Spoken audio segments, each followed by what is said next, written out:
Bayangin, ada satu bangunan yang bisa dilihat dari luar angkasa, tapi dibangun lebih dari 2000 tahun yang lalu. Yap, tembok besar Cina. Tapi, apa sih sebenarnya alasan di balik pembangunan tembok raksasa ini?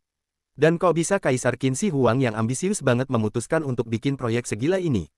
Nah, di video ini, kita bakal ngebongkar cerita di balik tembok besar Cina dan ambisi seorang kaisar yang nggak ada duanya. Oke, sebelum kita ngomongin temboknya, kita kenalan dulu sama Kaisar Qin Shi Huang. Jadi dia itu kaisar pertama Cina yang sukses menyatukan berbagai kerajaan kecil di bawah satu bendera, alias dinasti Qin sekitar tahun 221 sebelum Masehi. Tapi, nggak semua orang suka sama caranya yang keras dan kejam.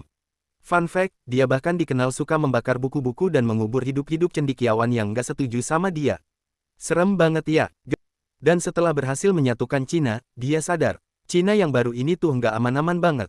Soalnya, ada ancaman besar dari bangsa nomaden di utara, terutama Xiongnu. Nah, mereka ini suka banget ngerampok desa-desa di perbatasan. Jadi apa solusi Qin Shi Huang?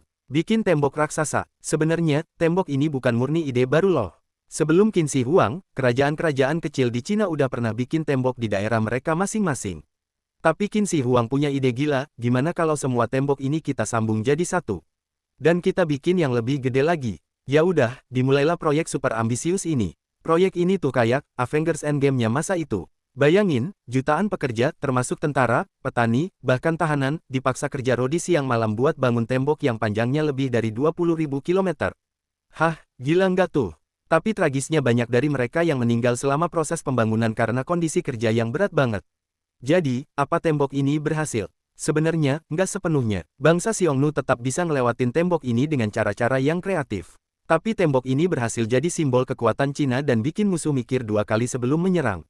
Dan ada satu fakta unik nih, katanya tembok ini juga punya fungsi lain, yaitu buat mengontrol rakyat sendiri. Qin Shi Huang pakai tembok ini buat memantau dan memastikan nggak ada pemberontakan di daerah perbatasan. Selain itu, ada banyak mitos di sekitar tembok besar. Salah satunya cerita tentang Meng Jiangnu, perempuan yang suaminya meninggal saat membangun tembok. Saking sedihnya, dia menangis sampai temboknya runtuh. Mitos ini jadi salah satu simbol penderitaan rakyat selama proyek besar ini. Kalau dipikir-pikir, Qin Shi Huang ini orang yang unik banget. Di satu sisi, dia super kejam dan ambisius. Tapi, di sisi lain, dia ninggalin warisan yang bertahan ribuan tahun, termasuk tembok besar Cina dan sistem pemerintahan terpusat yang dipakai Cina sampai sekarang. Fun fact lain, selain tembok besar, dia juga bikin makam bawah tanah dengan ribuan patung prajurit tanah liat, alias Terracotta Army.